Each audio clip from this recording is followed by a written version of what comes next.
Mambo vipi mtazamaji wa Jiko Point?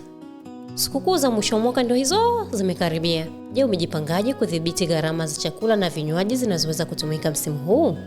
Kwa mujibu wa utafiti uliofanywa na Jiko Point, kipindi cha sikukuu za mwisho wa mwaka, bei za bidhaa nyingi za chakula na vinywaji hupanda zaidi, swala linaloacha maumivu kwa watu wengi hususan wenye kipato cha kati.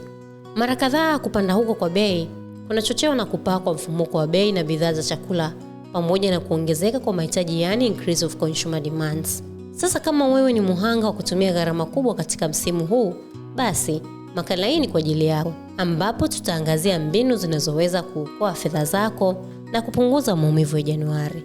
Mbinu ya kwanza ni kupanga bajeti ya mahitaji ya muhimu mapema.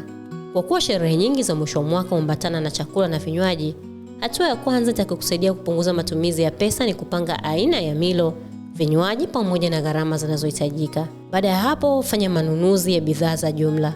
Ikiwa una familia kubwa yenye zaidi ya watu 5 au unatarajia kupokea wageni msimu huu wa sikukuu, kununua bidhaa kwa bei ya jumla kunaweza kupunguza gharama za chakula na vinywaji kwa kiasi kikubwa.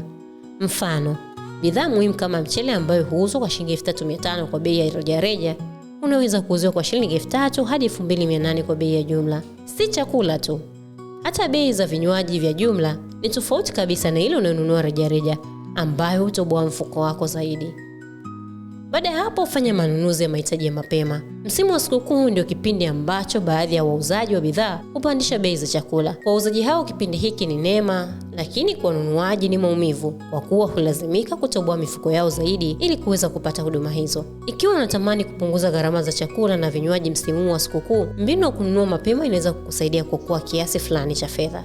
Mbinu nyingine ni kudhibiti manunuzi yasiyo ya lazima. Kwa baadhi ya watu, msimu huu wa sikukuu ndicho kipindi cha kula na kusaza, bila kujua kuwa mwisho wa msimu huu kuna mahitaji makubwa ya pesa, ikiwemo kulipia ada za shule, kodi na gharama nyingine za msingi. Mbinu hii itamwezesha mnunuzi kuyapa kipaumbele mahitaji muhimu, huku ikimsaidia kutunza pesa. Ukifuatisha mbinu hizi, basi jihakikishie kupunguza maumivu ya gharama za chakula na vinywaji katika msimu huu. Na ukiwa una mbinu nyingine zaidi, basi tuambie hapo kwenye comments. Kusomea makala hii, jina langu ni Fatuma Hussein. Tukutane tena kwenye makala nyingine.